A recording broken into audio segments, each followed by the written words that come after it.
आज आपल्याकडं बिट्टल शेळी पालक म्हणजे बघा मी मेंढी पालनवाला आहे. माझं काय ब्रीड वगैरे नाही, पण ही येणारी सर्व जी आहेत ना एकदम म्हणजे क्वालिटी प्राणी सांभाळणारे आहेत. तर आता हे साहेब आले, त्यांचं शेळी पालन आहे. कुठून आला साहेब तुम्ही? पंढरपूरमध्ये वाखरी गाव आहे. माझं नाव हनुमंत पोरे, वाखरी पंढरपूरच्या शेजारी आहे. आणि माझ्यापाशी बिट्टलचा फार्म होता पूर्वी, पण आता मी बिट्टलचा फार्म बंद केला आहे कारण की त्याच्यामध्ये किमती भरपूर झाले ते आणि घेणारी कमी झालेत किमती भरपूर असल्यामुळे. ही जरा भारी ॲक्टिव्ह आणि इंटरेस्टिव्ह दिसायला लागला आणि ह्याच्यामध्ये थोडं किमतीला पण थोडं परवडलं जातं आहे. आणि ही नवीनमध्ये आता करायचं चाललं आहे माझं सुद्धा नियोजन. त्यासाठी आज ह्या सरांकडे बघायला कालच मी व्हिडिओ बघितला होता. काल म्हणण्यापेक्षा आज सकाळीच व्हिडिओ बघितला 9 वाजता आणि 12-1ला तर आम्ही इकडे निघालो. आणि ह्यांचा नंबर पण गाव ना त्यात हुडकून काला रस्त्याने जी येताना काय म्हणजे नाद आहे. नाद असला तर मग कसं असतंय माणसाला वेळ निघतो त्याच्यातून. आवड असली तर सवड मिळते. आता हे सरांना पण अनुभव आहे. यांचा पण मुरा म्हशीचा फार्म होता मोठा. आता त्यांचा पण शेड भरपूर आहे मोठा. 35 मुरा म्हशी होत्या यांच्याकडे. मग ह्यांचं पण चाललंय हे शेड असं स्ट्रक्चर वगैरे तयार करून मेंढी पालन करून काहीतरी आपलं जोडधंदा शेतीला करायचं चाललंय आमचं. आणि ह्या सरांकडे आलो. सरांचा स्वभाव पण एक नंबर आहे, भारी आहे. असं म्हणजे समजेपणानं सर्व माहिती वगैरे सगळं सांगून वगैरे आम्हाला जे काय असेल ते मग आमचं जी शंका काय असेल त्या शंका आमच्या सगळ्या दूर केलेल्या आहेत. त्यामुळं अगदी बरं वाटलं ह्यांना भेटून पण. आणि परत पण ह्यांच्याकडनं आम्ही मार्गदर्शन घेणारच आहे हे चालू केल्यानंतर. आणि त्यांनी पण आम्हाला शब्द दिला की आम्ही पूर्णपणे तुम्हाला मार्गदर्शन ह्यातलं करू. धन्यवाद. तर आता साहेबांचं बघा बिट्टलचं शेळीपालन होतं.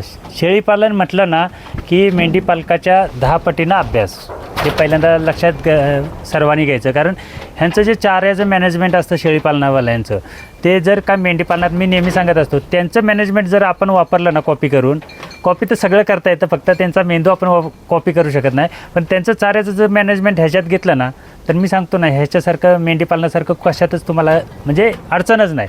फक्त ह्याचं एक साहेब आहे हे उंचीवर पाहिजे. हो त्याला पर्याय नाही. आता तुम्ही आलाय बघितलंय वास येत नाही. वास वगैरे काय नाही, घाण वाटत नाही, काय नाही. आणि अगदी स्वच्छ आणि मेंढी पण व्यवस्थित आहे, तंदुरुस्त वगैरे. स्वच्छता तर चांगली आहे बरं का, वासी काय येत नाही. ह्याला 6 वर्ष झाडू मारला नाही. आणि आता मला ही काय असलं आवड नव्हती बरं का, पण हे त्यांच्या संगतीत फिरल्यामुळं मलाही वाटायला लागले बाबा हे आपण पण काय तर असं पाळावतं प्राणी. आता तुम्ही म्हणताय संगत ती काय म्हणते ती संगतीशिवाय संगतीत गुण आणि सोबत गुण तसं काम आहे.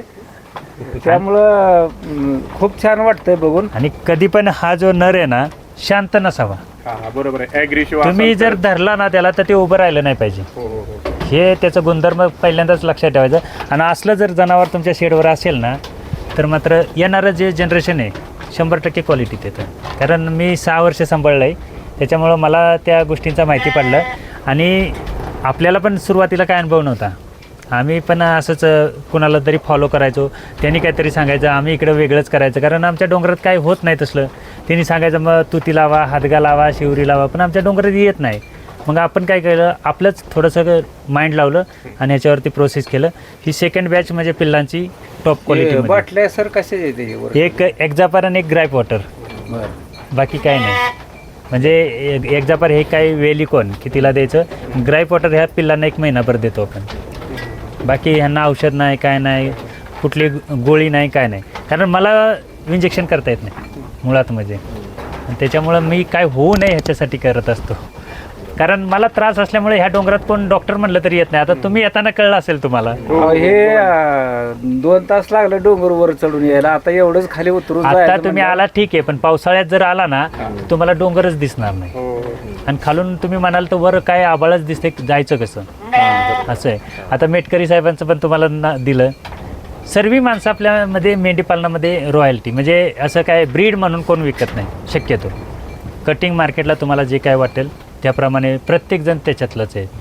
नाही पण ही शेळी पालन सारखा असं ताणून धरायचा विषय नाही. सहजासहजी कार्यक्रम, सहजासहजी किमतीत पण सहजासहजी. काही करा तुम्ही. कटिंग मार्केट म्हणून जर हे केलं ना आणि शेळी पालकाचा जर नुसता अनुभव कॉपी घेतला ना हे कधीच ऐकत नाही तुम्हाला. किती काय सांगू त्या शेळी पालकांनी. आम्ही पण काल बघायला गेलो होतो, तिथं पण एक जण आले होते. त्यांनी सांगितलं मी बिट्टल बंद केलं, आफ्रिकन बोर केलं, आफ्रिकन बोर बंद केलं आणि डॉर्पर करणार. मग जर एवढं सगळं ते चांगलं होतं मग तुम्ही ह्याच्यात कशाला आला आता? तुम्ही आता सांग हे तुम्हाला हे म्हणजे तुमचं हे नग किती येतं आणि वार्षिक उत्पन्न तुम्हाला हे आमच्याकडे किती हे मिळतं? सर्व टोटल 26 नग येतं हा. पण इथं कोण आलं की ते ठेवतच नाही. घेऊन जातात आता आपल्याला पसंत पडलं आता आम्हाला पसंत पडलंय पण आमचा विचार चालला तर कुठलं न्यायचं एखादं पण आता ते तुमच्यावर डिपेंड नाही नाही आता बागाचं आधी आता हे आता आम्ही तुमच्यावर तुम्हाला बँकच दाखवले. बँक कुठे आहे तर तिथं मेटकरी साहेबांचे आहे. तिथं तुमच्या बाजूलाच आहे. एवढ्या लांबनं नेण्यापेक्षा तिथंच जावा ना. त्यांच्याकडनं आमच्या निलेश दादांनी 13 मादे आणल्यात आहे मेटकरी साहेबांकडनं. होय. हो देत नाहीत असं नाही, देतात, काही हरकत नाही. फक्त कसं होतं लोकांना हे ब्रीड म्हणून दिलं ना की समोरच्याला विकतायत. हो, हो. हे एक मायनस पॉईंट आहे. म्हणून मी ब्रीड म्हणून कधी कुणाला दिलं नाही. जे काय वजन असेल जे काय असेल त्याच्यावरतीच न्या म्हणून. बाकी ब्रीड म्हणून कधी आम्ही दिलं नाही त्यांना. 450 आमच्याकडे जिवंत कटिंगला 450नच जातं. हां. त्याच्याप्रमाणे आम्ही देतो. आणि जर आम्ही कापत असेल तर आमच्याकडे 850 मटण भाव आहेत. आम्ही 750 विकतो. असं हाय असं जिवंत 450 हो रुपये हाय किलो असं देतात. 450. त्याला पर्याय नाही. कारण ब्रीड म्हणून जर विकायचं, आता साहेबांनी सांगितलं होतं बिट्टलला विकायला नंतर त्रास होतो, तसं थोडे दिवस ब्रीड म्हणून हे मी विकू शकतो. पण कालांतराने जसं जसं होईल, कारण शेवट त्याचा मटण मार्केट आहे, ह्याच्या पलीकडं मार्केट नाही. म्हणून आम्ही आपलं जे काय कोण नेल त्याला कटिंग मार्केट, त्याच्याशिवाय दुसरं काय नाही. ह्याप्रमाणे आम्ही करतो. ठीक आहे, बघू भेटू नेक्स्ट. चालतंय नक्कीच. you. आणि तुमचं मार्गदर्शन आमच्यासाठी खास राहील, कारण तुम्ही शेळी पालक आहे. हो हो मी तर प्रत्येक शेळी पालकाला भेटतो, कारण काय आहे त्यांचा अभ्यास जो असतो शेळी पालकांचा तो सर्वात एकदम कडक. चालेल, ठीक आहे. दीपाली चहा वगैरे